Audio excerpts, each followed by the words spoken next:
اسلامی زبان تشریف خیر.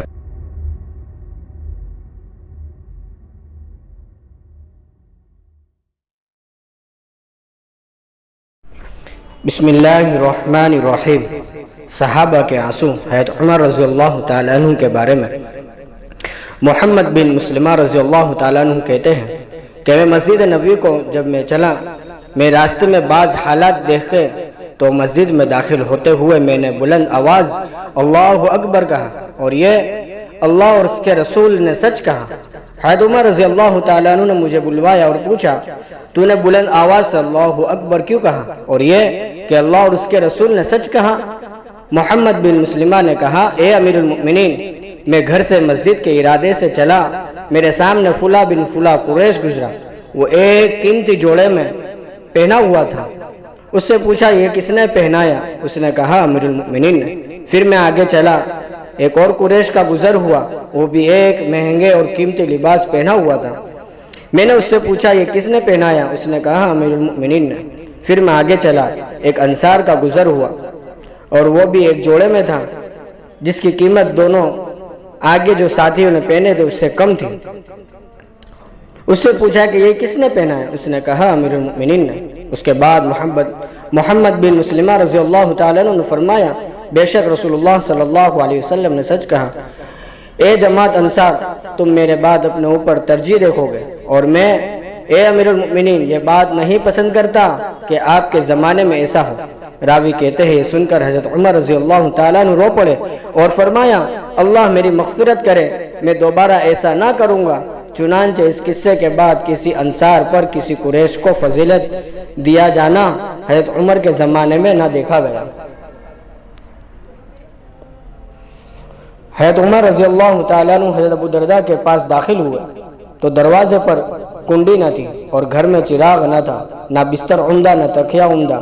یہ سب دیکھ کر حضرت عمر رضی اللہ تعالیٰ عنہ نے فرمایا، اے ابو درداء، کیا میں نے تم پر وسعت نہیں کر رکھی، یعنی تم کو مال و متاع نہیں دیا؟ حضرت ابو درداء رضی اللہ تعالیٰ عنہ نے عرض کیا، اے امیر المؤمنین، کیا تم کو وہ حیثیت یاد نہیں کہ حضور صلی اللہ علیہ وسلم نے فرمایا کہ دنیا جو ہے کم تھوڑی سے وقت گزر کی جگہ ہے؟ حضرت عمر رضی اللہ تعالیٰ عنہ نے فرمایا، بے شک آپ صلی اللہ علیہ وسلم نے ایسا ہی فرمایا. ابو درداء نے عرض کیا، کیا ہم نے کیا کیا؟ راوی بھی کہتے ہیں کہ ان دونوں نے اس کے بعد رونا شروع کر دیا اور روتے روتے صبح کر دی. حضرت ابو موسیٰ رضی اللہ تعالیٰ عنہ روایت کرتے ہیں کہ جب حضرت عمر رضی اللہ تعالیٰ عنہ شام میں طاعون یعنی بیماری کے بارے میں سنا، ایک خط ابو عبیدہ رضی اللہ تعالیٰ عنہ بن الجراح کو لکھا کہ میں تمہارے بغیر گزارا نہیں کر سکتا، تم میرے خط کو پڑھ کر فوراً میرے پاس پہنچو.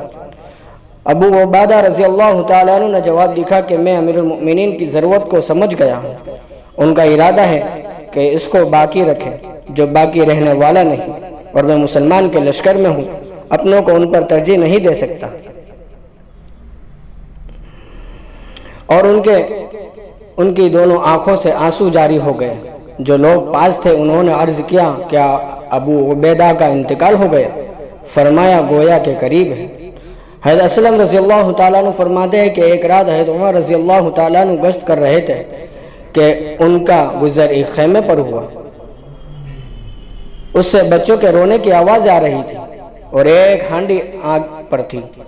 حضرت عمر رضی اللہ تعالیٰ عنہ نے پوچھا، اے اللہ کی بندی، یہ بچے کیوں رو رہے ہیں؟ اس نے کہا، بھوک سے. پوچھا کہ ہانڈی میں کیا ہے؟ اس نے کہا، پانی ہے، تاکہ ان کو اطمینان ہو جائے. حضرت عمر رضی اللہ تعالیٰ عنہ کا اور میرا فیصلہ کل خدا تعالیٰ کے یہاں ہوگا اور ہمارے حال کی خبر نہیں لیتے. یہ سن کر حضرت عمر رضی اللہ تعالیٰ عنہ روئے اور بیت المال سے کچھ سامان لا کر ان کو دیا اور کھلایا تاکہ ان کے بچے کھیلے اور ہنسے. جب بچے وہ ہنسنے لگے، حضرت عمر رضی اللہ تعالیٰ عنہ ان کو خوش و خرم دیکھ کر وہاں سے چلے گئے. حضرت ابن عمر رضی اللہ تعالیٰ عنہ فرماتے ہیں کہ تاجروں کا ایک قافلہ آیا جو عیدگاہ کے قریب ٹھہرا. رات کو حضرت عمر اور عبد الرحمن بن عوف کا ان کا پہرے دار تھے اور گشت کر رہے تھے. حضرت عمر رضی اللہ تعالیٰ عنہ نے ایک بچے کے رونے کی آواز سنی تو اس طرف متوجہ ہوئے اور اس کی ماں سے کہا، اللہ سے ڈر، بچے سے اچھا سلوک کر. پھر لوٹ گئے تھوڑی دیر میں پھر اس بچے کے رونے کی آواز سنی تو اس کی ماں سے کہا اس سے اچھا سلوک کر۔ پھر لوٹ آئے، رات کو آخری حصے میں پھر بچے کی رونے کی آواز سنی تو متوجہ ہوئے اور فرمایا تیرا ناز ہو، میرا خیال یہ ہے کہ تو بہت بری ماں ہے، کیا میں نے تجھے بار بار متوجہ نہیں کیا؟ اس عورت نے کہا اے اللہ کے بندے، تو نے مجھے آج ساری رات بڑی ڈانٹ پلائی ہے، میں بچوں کو دودھ چھڑانے پر پھسلا رہی ہوں اور یہ مانتا نہیں۔